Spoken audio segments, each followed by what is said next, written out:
Bismillahirrahmanirrahim. Assalamualaikum warahmatullahi wabarakatuh. Salam hormat sahabatku seluruh rakyat Indonesia dimanapun saudara berada. Kali ini saya akan sampaikan tentang beberapa akhir-akhir ini ya mantan Panglima TNI Jenderal TNI Purnawirawan Gatot Nurmantio mengingatkan kepada seluruh rakyat Indonesia tentang bahayanya laten PKI yang akan bangkit kembali. Nah, dari situ mulailah bermunculan berbagai reaksi. Salah satunya adalah dari anaknya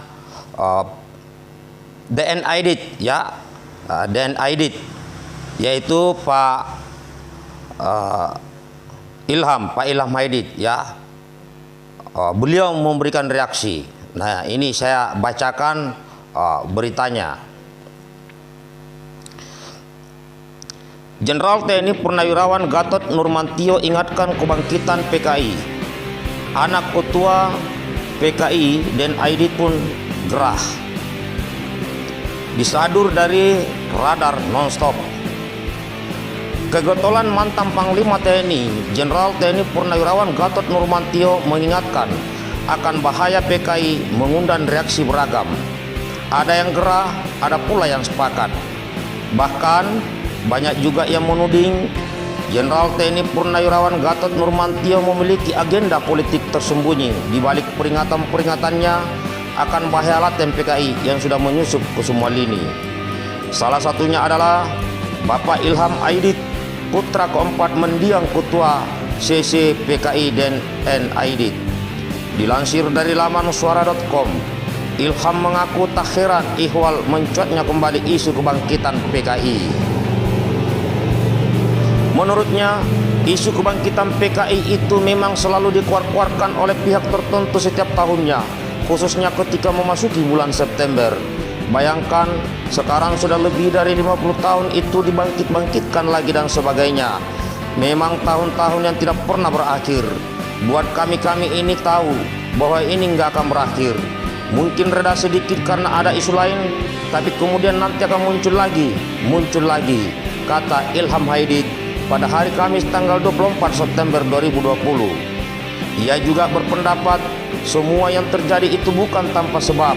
Dia menilai hal itu ialah dampak dari begitu luar biasanya propaganda rezim Orde Baru di bawah kepemimpinan Presiden Soeharto yang berkuasa selama 32 tahun. Salah satu propaganda itu dengan adanya film dokudrama propaganda berjudul Pengkhianatan G30S PKI karya Arifin Senur yang ketika itu diwajibkan ditonton bagi siswa-siswi di bangku sekolah.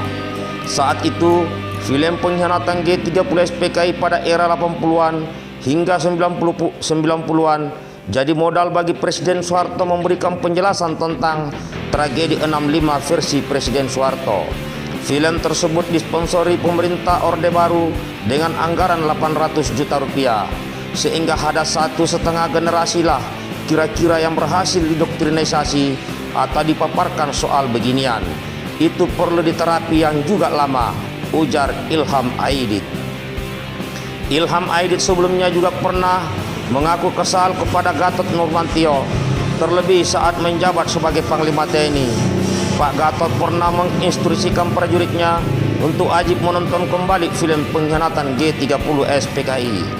Padahal Ilham berpendapat dengan mewajibkan menonton film tersebut hanya akan menanamkan kebodohan kepada generasi bangsa perihal sejarah yang telah direkayasa Orde Baru. Tetapi sebagian besar masyarakat saya yakin sudah jauh lebih pintar dan kritis, ucap Ilham Aidit. Ia menilai pernyataan Jenderal TNI Purnawirawan Gatot Nurmantio yang belakangan mengungkapkan alasan dirinya dicopot dari jabatan Panglima TNI karena menginstruksikan prajuritnya untuk menonton film Pengkhianatan G30S PKI hanyalah omong kosong.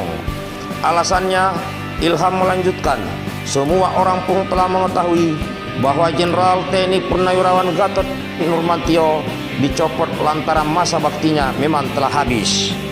Di sisi lain, Ilham Aidit justru melihat bahwa pengungkapan Gatot tersebut syarat akan muatan politis. 100% itu agenda politik. Dia menjajakan pandangan politik dia, dan mudah juga dibaca di belakang itu siapa, ucap Ilham Aidit. Menurut Ilham Aidit, apa yang dilakukan oleh Jenderal TNI Purnawirawan Gatot Nurmantio sebagai sosok yang memiliki ambisi untuk maju menjadi calon presiden tak lebih sebagai penjajakan diri untuk menggalang basis massa pendukung di Pilpres 2024. Dia mengatakan apa yang dilakukan Jenderal TNI Purnawirawan Gatot dengan berkoar-koar soal isu PKI ialah menduplikasi cara rezim Orde Baru dalam memuncaki kejayaannya. Lebih lanjut, Ilham Aidit menjelaskan bahwa rezim Orde Baru pada masanya mampu berkuasa hingga puluhan tahun tidak lain dengan menggunakan narasi propaganda patriotisme dengan alih-alih menyelamatkan NKRI dan Pancasila dari PKI. Padahal Ilham Aidit sendiri meragukan ihwal adanya kebangkitan PKI di era kekinian. Ini mereka mencoba menduplikasi, kalau menurut saya, menduplikasi kejayaan itu atau rezim Orde Baru. Walaupun itu saya bilang justru tidak strategis, karena semua orang sudah mulai pintar dan tahu bahwa soal PKI adalah pelaku kudeta penuh tanda tanya besar, katanya. Kedua, juga orang sudah melek bahwa kekisruhan yang selama ini muncul juga bukan karena ada neo PKI, tapi lebih ke intoleran, radikalisme dan sebagainya, imbu Ilham Aidit.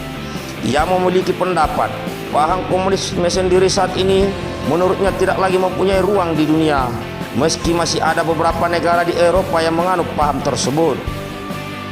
Berbeda di tahun 50-an, 60-an, di mana sepertiga dunia itu menganut komunisme, paham itu berbeda sekali, nggak ada ruang, ujarnya. Selain itu, Ilham Aidit mengemukakan bahwa Indonesia merupakan negara yang paling khawatir akan adanya partai komunis.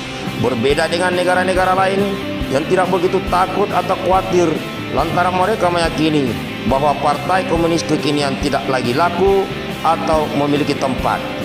Tetapi di Indonesia, begitu ada niatan, begitu mereka mulai berkumpul untuk membuat partai atau komunis, udah pasti lumat pungkasnya.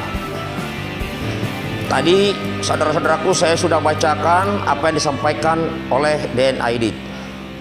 Ada beberapa hal yang perlu kita simak di dalamnya. Yang pertama, Pak Gatot sudah habis masa pensiunnya. Padahal tidak, masih ada sisa waktu. Itu yang pertama. Berarti beliau Pak Ilham Aidit ini tidak memonitor, ya tidak memonitor tentang masa jabatan daripada Pak Gatot. Itu yang pertama. Yang kedua, Pak Ilham juga bilang bahwa seakan-akan komunisme ini sudah tidak perlu ditakutkan lagi dan tidak akan mungkin ada. Ingat, partai yang berkuasa di Cina partai apa? Partai Komunis Cina. Artinya komunis ini masih kuat. Jangan dianggap enteng. Dan negara Cina akan tetap berusaha menyebarkan ideologi Partai Komunis Cina. Dan kita ketahui semua bahwa yang mengendalikan negara Cina di sana, yang mengendalikan pemerintah, bahkan yang mengendalikan tentara dan polisi itu adalah Partai Komunis Cina. Jadi komunis ini masih kuat dan dia akan terus kembangkan. Sedangkan di sini Pak Gatot itu hanya mengingatkan bahaya laten komunis. Karena apa? Karena itu yang terus diawasi oleh TNI. Jadi di sini saya sebagai warga negara Indonesia, saya juga sebagai mantan tentara yang memiliki jiwa nasionalisme seperti saudaraku semua, hanya mengingatkan, ya, jangan lagi ada niat untuk membangkitkan Partai Komunis Indonesia, karena pasti ribut, pasti itu. Ada nanya, di mana PKI itu? Ya, yang namanya bahaya laten nggak akan mungkin menampakkan dirinya. Jadi ini semua kita harus saling mengingatkan. Sekarang kita mari sibukkan bangun ekonomi kita. Kita ini sekarang masih terjajah seperti sebelum tahun 45. Jadi apa-apa yang sudah dilarang secara konstitusi, oke, mari kita sepakati. Jangan lagi dibangkitkan, ya. Seperti dulu di masa sang proklamator memimpin, ya, tahun 60-an. Karena terjadi kekisruhan, maka keluarlah dekret 5 Juli 1959 kembali ke UUD 45 yang asli. Barulah mulai tenang. Nah, sekarang ini mirip-mirip.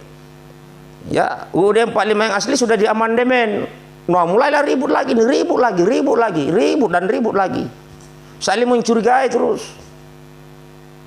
Maka untuk menetralkan kembali, ya keluarkan dekret atau lanjutkan dekret yang dibuat Bung Karno, yaitu kembali ke UUD 45 yang asli, biar nggak ribut. Ini pasti ribut terus ini. Nah, kalau kita sudah ribut sama bangsa Indonesia, ya udah, bangsa asing akan terus seenaknya merampok sumber daya alam kita. Siapapun yang lahir di tanah air Indonesia ini, yang merasa bangsa Indonesia, yang merasa warga negara Indonesia, mari kita bersatu, saudaraku. Ya, kalau memang PKI itu dilarang secara konstitusi, jangan lagi lah berusaha untuk bangkit.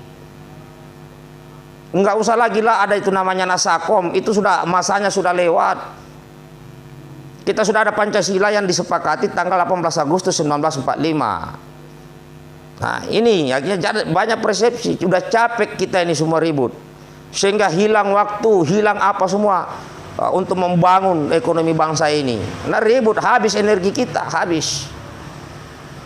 Ini saudaraku, jadi saya hanya bisa menyarankan lewat media sosial ini, lewat video ini, hanya bisa ngoceh, hanya bisa ngomong, hanya bisa menyampaikan tentang persatuan Indonesia, tentang jangan lagi ada upaya untuk membangkitkan PKI. Ya, ini saudaraku, ya lebih baik kita bersatu bangun ekonomi, perkuat ekonomi, dan silakan yang memiliki keyakinan, ya saya sebagai Muslim, ya saya harus mengikuti ajaran agama untuk beribadah saya dan sebagainya.